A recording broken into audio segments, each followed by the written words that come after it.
the other thing that I uncovered through my research is that people know when they feel respected, they don't necessarily know how to give respect. Well, what does that mean? And the reason they don't necessarily know is because respect is in the eye of the beholder.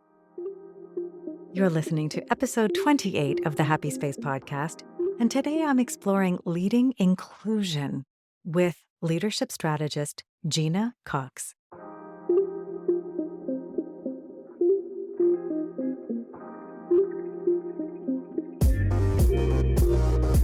Welcome to the Happy Space podcast, where productivity meets inclusivity and everyone gets things done. Hello, I'm Clare Kumar, highly sensitive executive coach, speaker, and your host. Studies show that diversity leads to better business outcomes. So doesn't it make sense to invite everyone's richest contribution? Yet too many people are invited to burn out or opt out, and we are squandering talent. On this show, we'll explore a two-part solution. Part 1, cultivating sustainable performance, the individual design of work and life to preserve our energy so we can keep contributing. And 2, designing inclusive performance, the design of spaces, cultures, products, and services which invite the richest participation. I hope you enjoy these conversations and find inspiration and encouragement, for everyone deserves a happy space.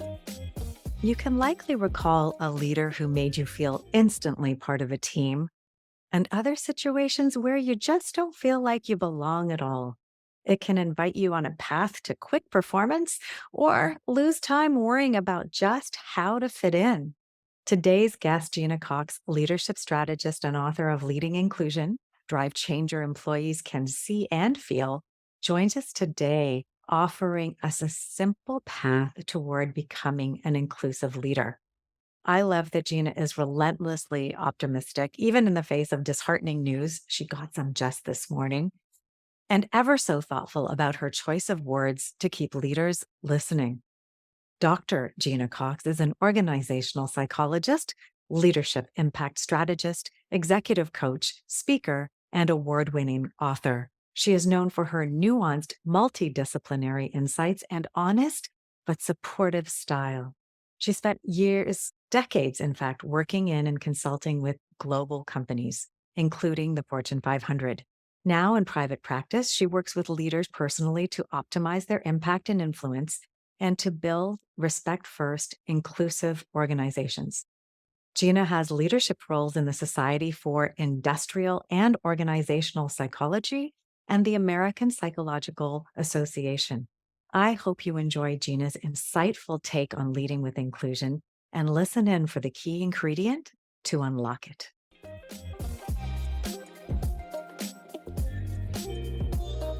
Gena, welcome. I am so excited for our conversations. Ever since I came across your work, your book, Leading Inclusion, and have come to know you, get to know you a little bit, I've been so excited for this conversation. So welcome. Oh, wow, Claire, thank you. It's such an honor to be here. It's kind of fun to have gotten to know you over the last several months, know about your work and a sense of your energy. And so I'm delighted to be here. Thank you. I wanted to start with a question for you based on the subtitle in your book.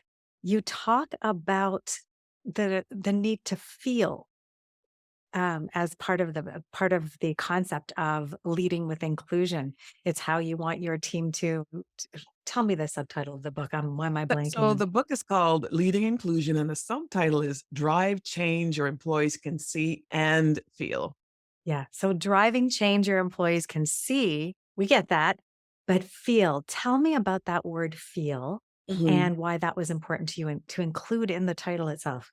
Oh, really, really, really important because, this book is meant primarily for business leaders, but can really be used by anyone who really kind of wants to understand the things that they can do to build an inclusive organization. And I had known for decades, but in particular since the era where after George Floyd was killed, between then and now, how many leaders had, with good intention, been trying really hard to sort of make a difference, to make a change. And I was seeing that the things that they were doing were unlikely to be effective. One of Mm, the biggest mistakes that I kept seeing was that organizations were pushing forward on this thing called diversity. They were trying to hire people of all categories, for whatever, sort of representation levels they desired. And that's wonderful. I love diversity. There's nothing wrong with that.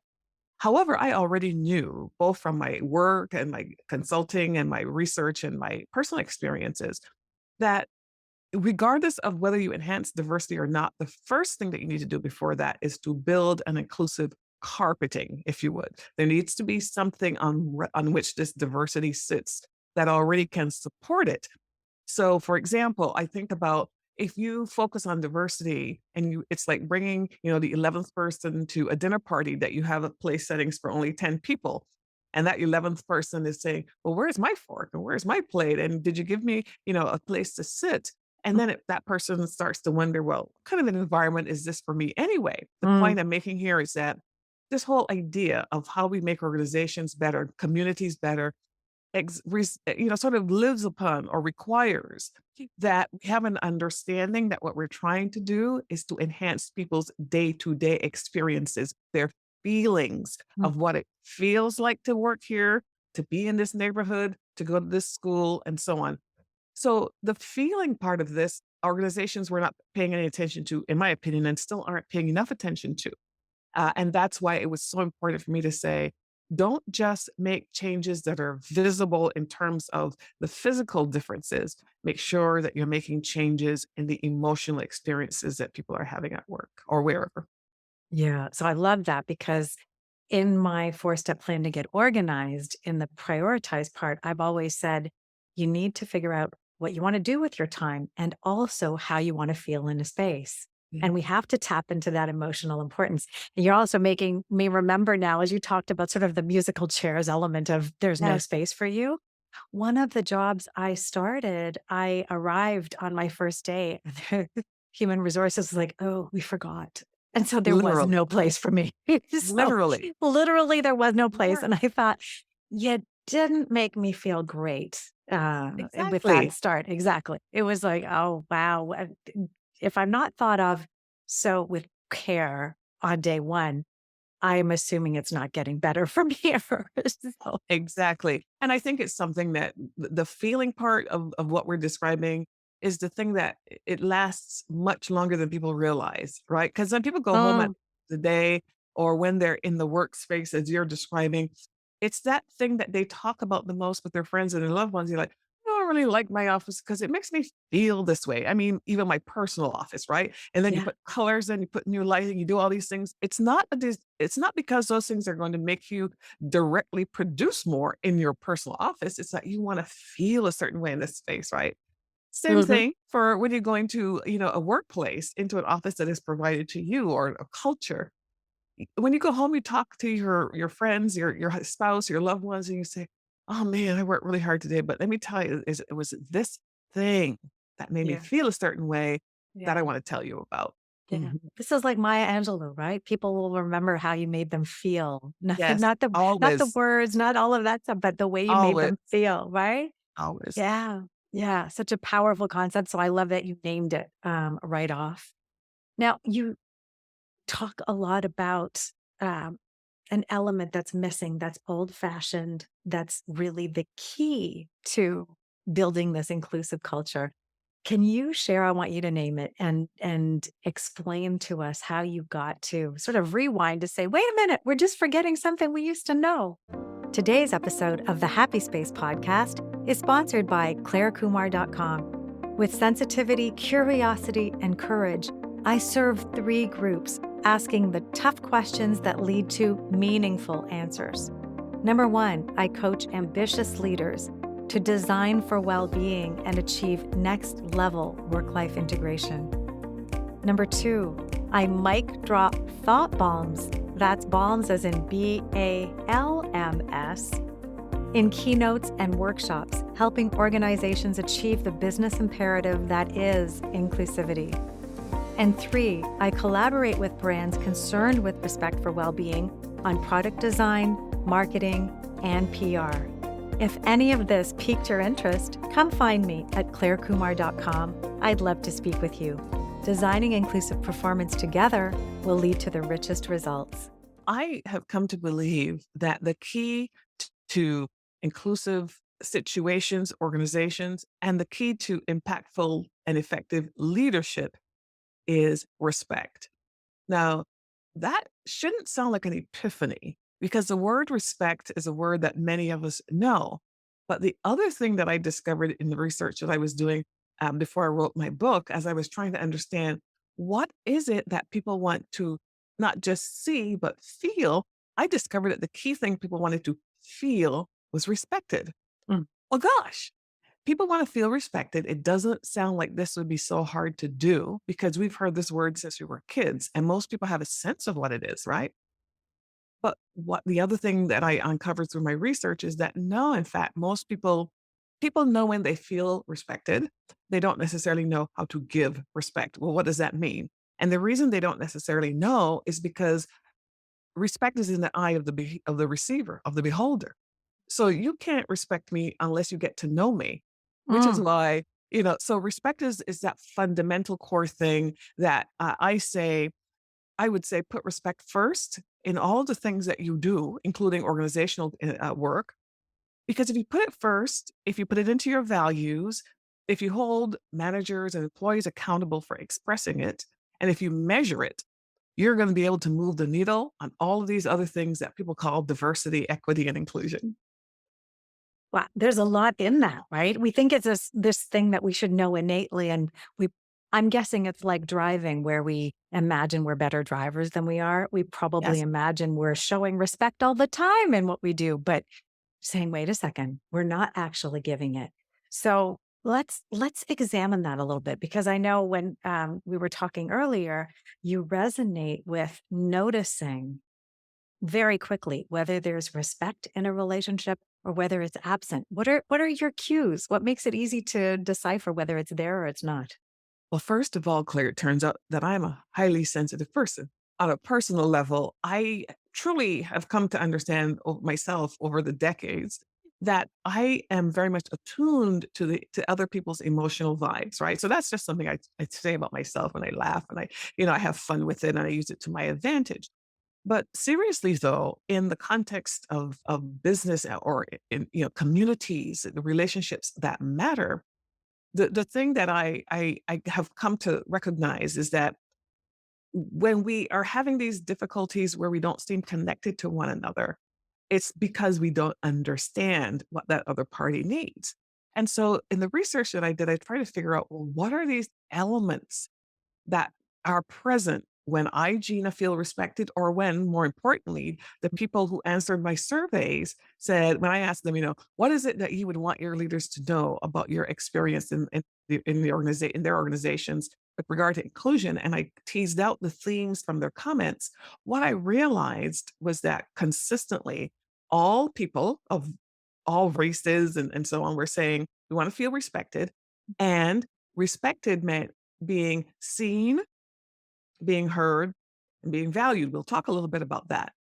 One differentiator in the data that I was looking at was that I noticed that in this case, Black respondents to my survey talked about it a whole lot more.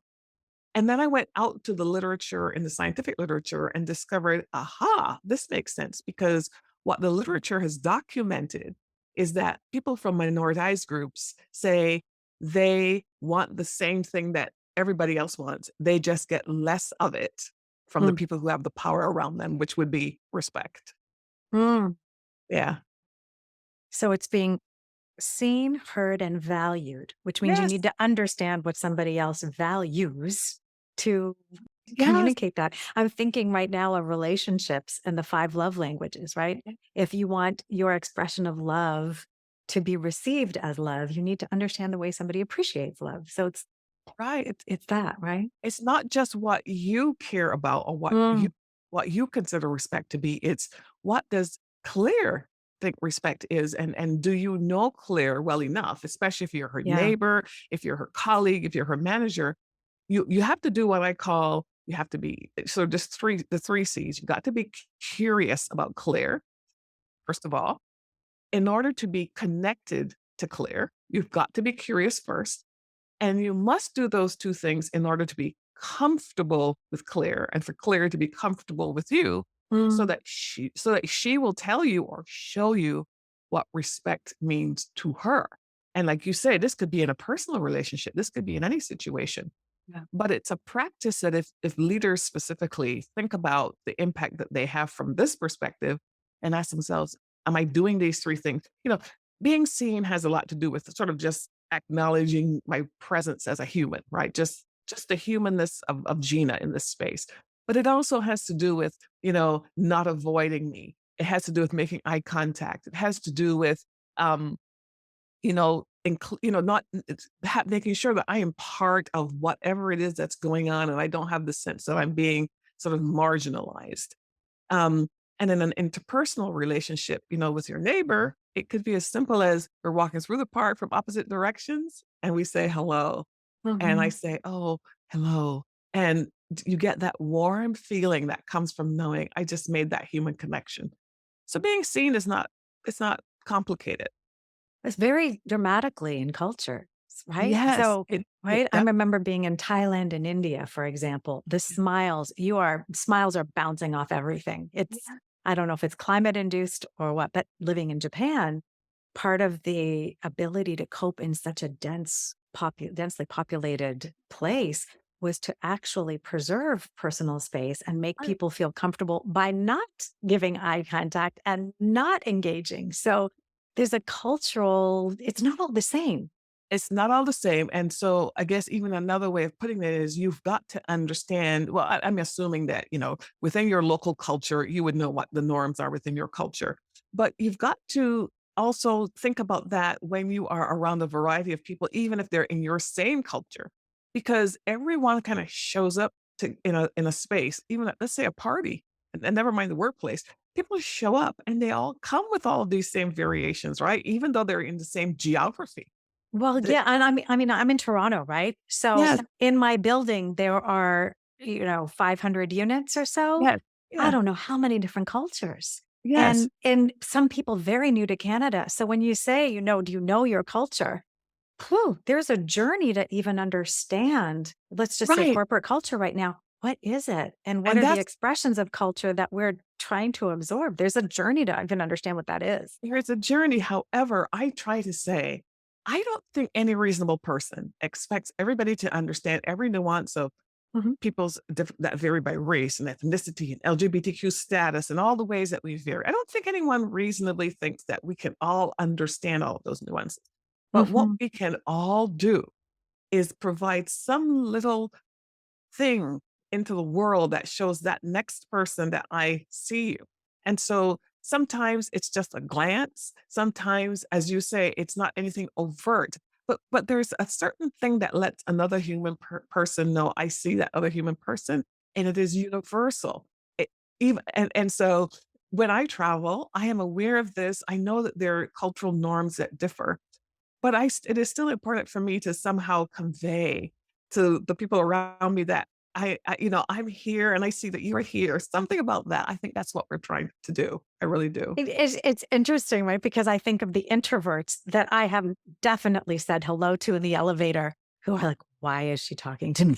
Yes. Right? Yes. Um, yeah, I tend to be extroverted, even though I'm highly sensitive. I love to connect with people, but I'm also now aware that it might not be everybody's preference. So it's Yeah. almost a gentle invitation. It's gentle. Like in a high-rise building, I was in a hotel this weekend for a meeting and going up the elevator. And in that situation, it was like the holding of the door, or it was Yeah. the what floor. Like in this case, one of the things I Yes. remember doing is I'm pushing the button to go to 8, and there are other people saying, what floor? I mean, those are little, you can even call them niceties, courtesies. And I guess the point I'm trying to make is there is no hard and fast rule. All I'm saying is that if each of us were to be thoughtful about the other people in the space, it gives us quickly some ideas about what we can do. I'm calling them Gina's generosities. Oh, I thank think you for that. it's a generous to approach every interaction with a generous spirit, Yeah, holding on to yeah. that curiosity you talked about And you to can't do build it that. 100% of the time. Yeah. Yeah. Yeah. So So curiosity, connectedness, and yeah, and comfort, comfort. Because I right? think Yeah. comfort is the other outcome we all seek. The reason Mm, we avoid eye contact, the reason we look down, the reason we do all these things that we do that are frankly awkward from a human perspective, they interfere with interaction, is we're not comfortable. And I think in business, especially because, and I know I keep bringing it back to business only because that's Mm, primarily the context that I know the best, yeah.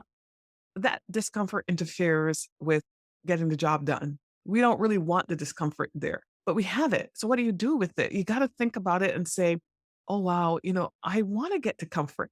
How can I get to comfort? And use all the tricks that you can use to get there because that's what you really want.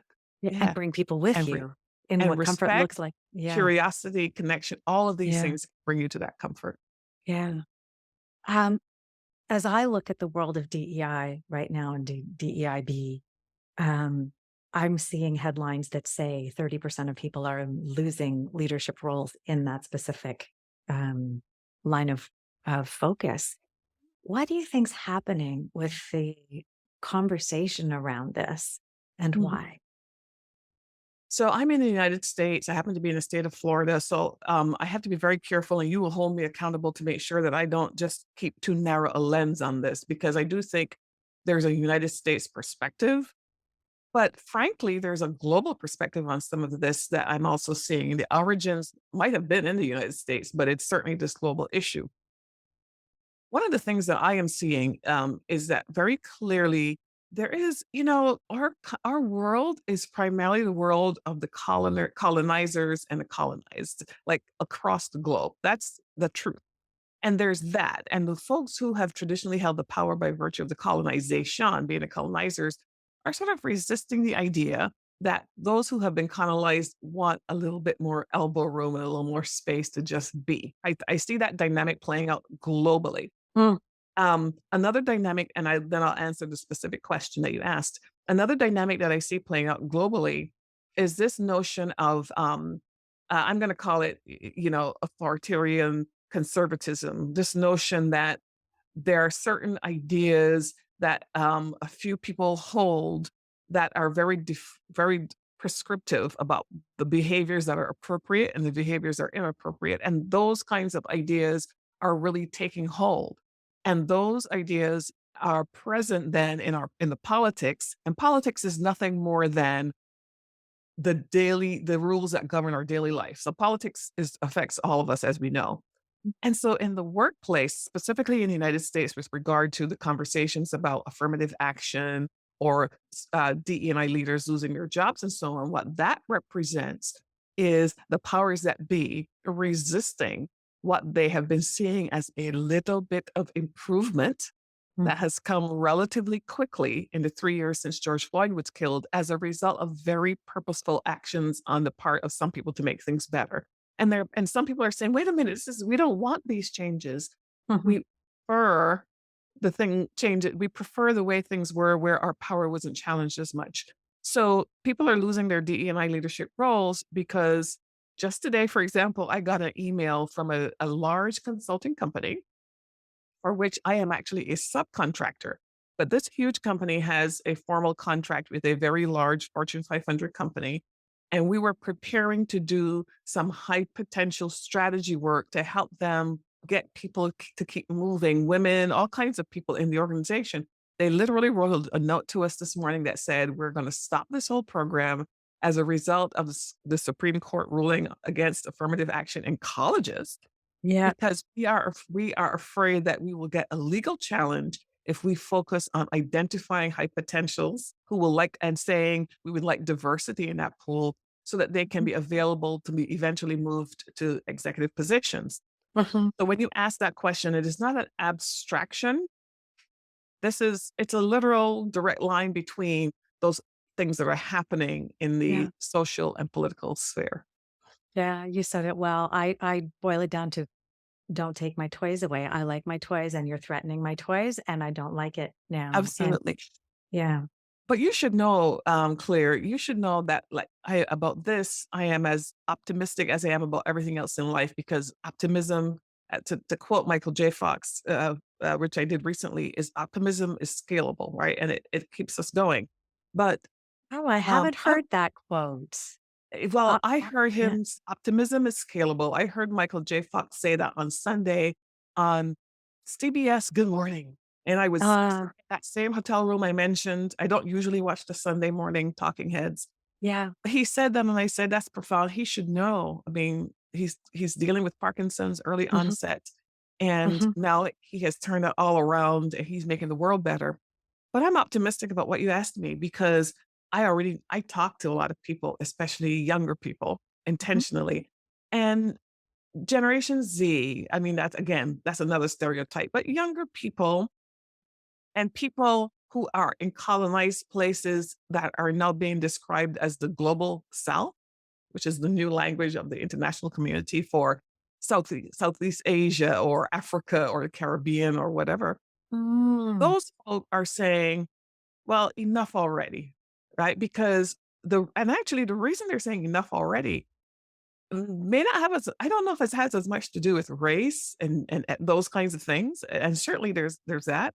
I think the one issue that everyone sees very clearly where there has been failure to lead and where the failure to lead has had a disproportionately negative effect on the global South would be climate change.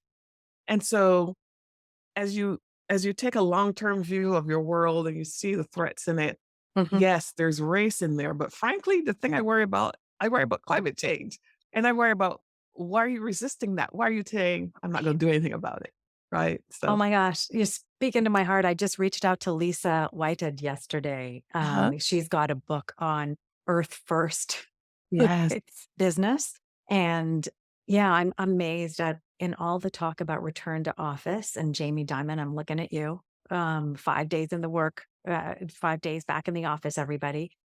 The impact on the planet is profound. So hang on a second. There's certain things need to be done in person, but other things don't. We've proven that. So where is the environment? Where is our long-term thinking?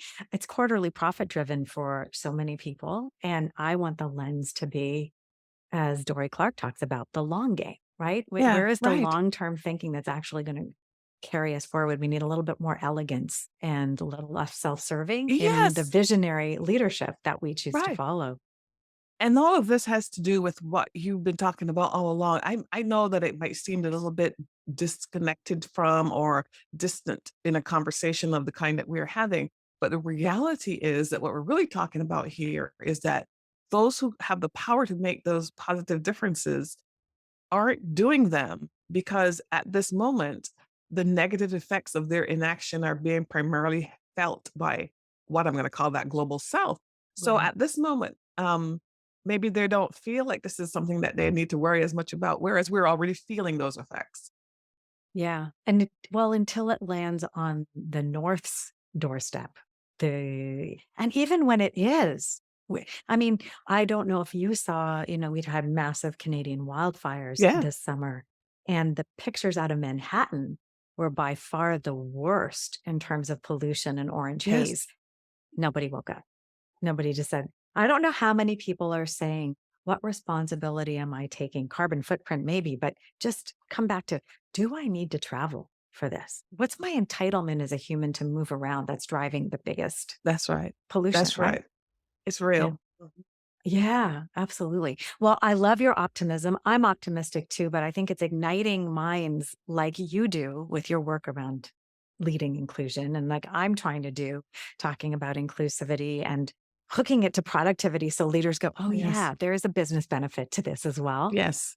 I Yes. want to come now to you. You have a model and approach that's easy to remember, to embed respect in the way people show up. You call it the MBA approach.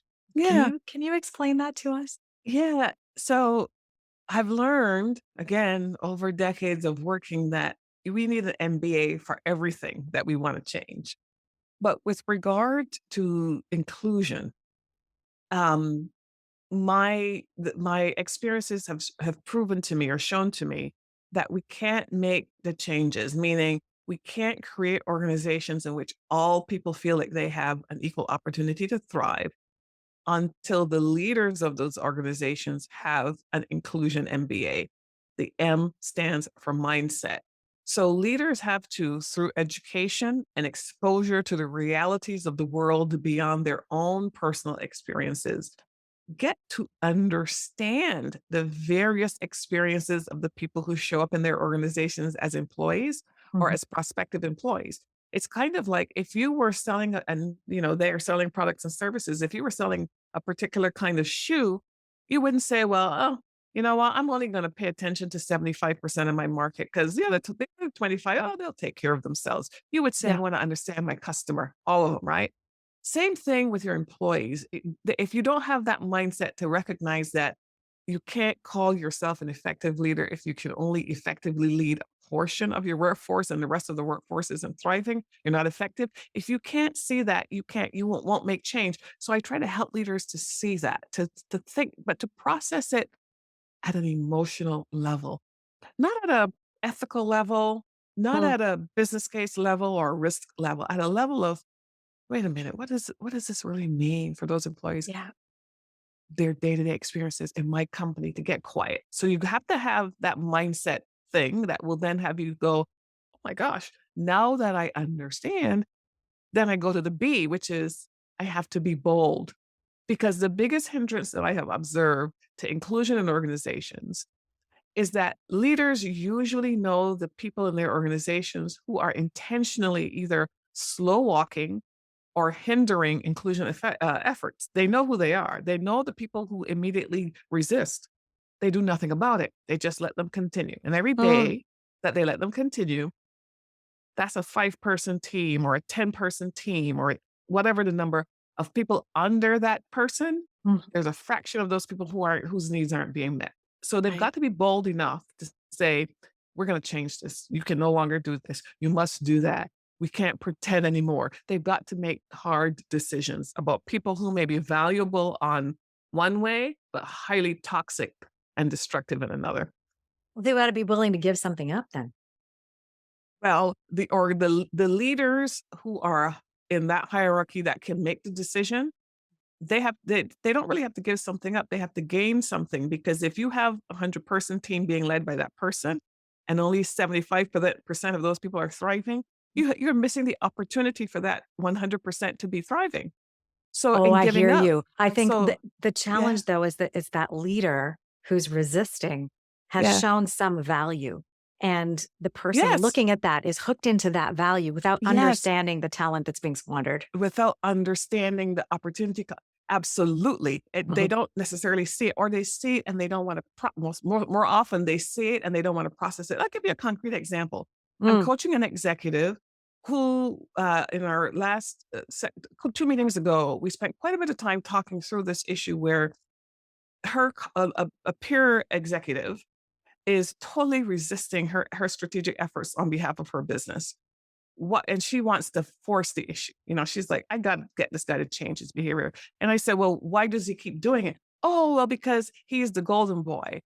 His boss, who is also my boss, and these are higher up in the food chain, allows his certain behaviors because they get this financial benefit from the deals that he makes. I said, oh, well, that's not going to change. That's not going Mhm. to change because that person hasn't got the right mindset above him. So Right. you can't, don't spend time wasting, don't waste time trying to change his mind. What you Yeah. need to do is figure out how can you use maybe some honey or some other approach to sort of diffuse that. And then you get what you want.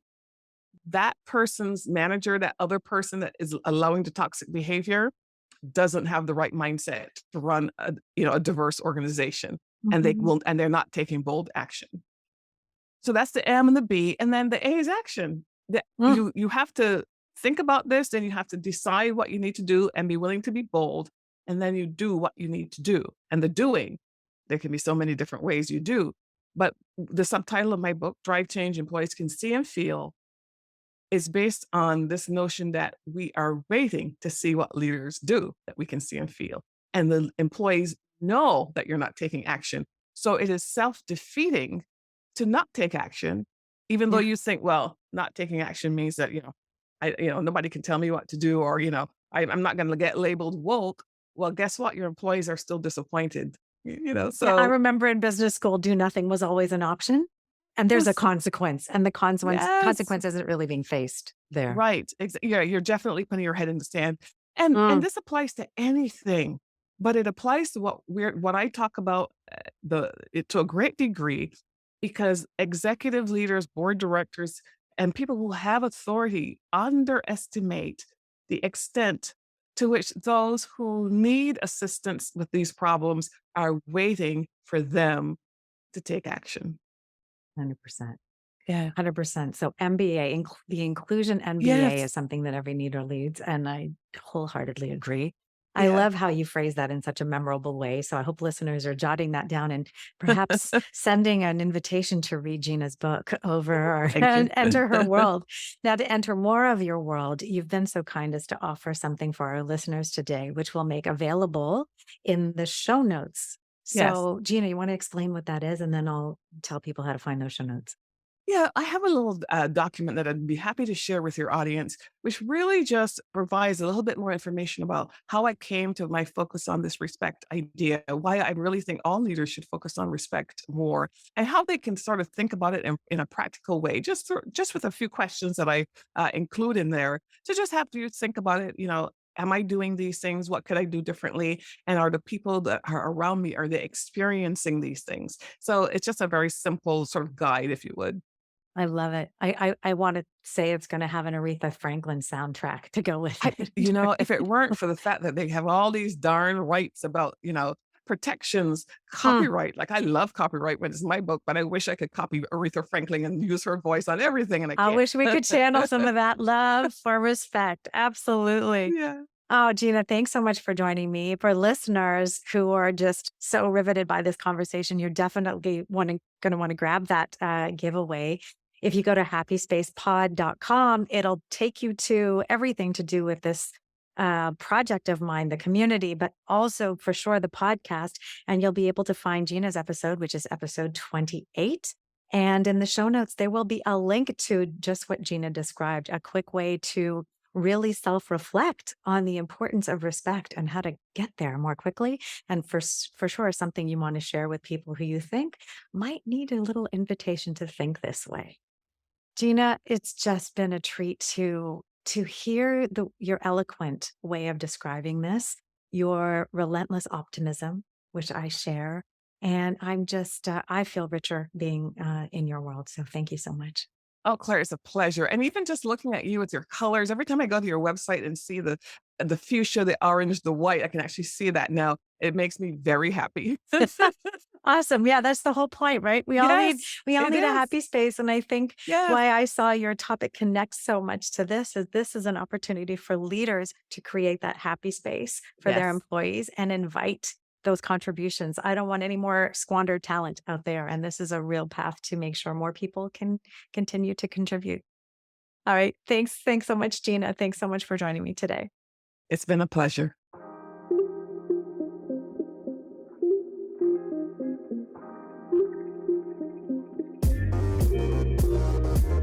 Thanks so much for watching. Find all of the Happy Space podcast episodes right here in the YouTube playlist.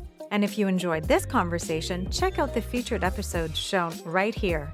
Go ahead and share this conversation with someone else who needs to hear it. After all, doesn't everyone deserve a happy space?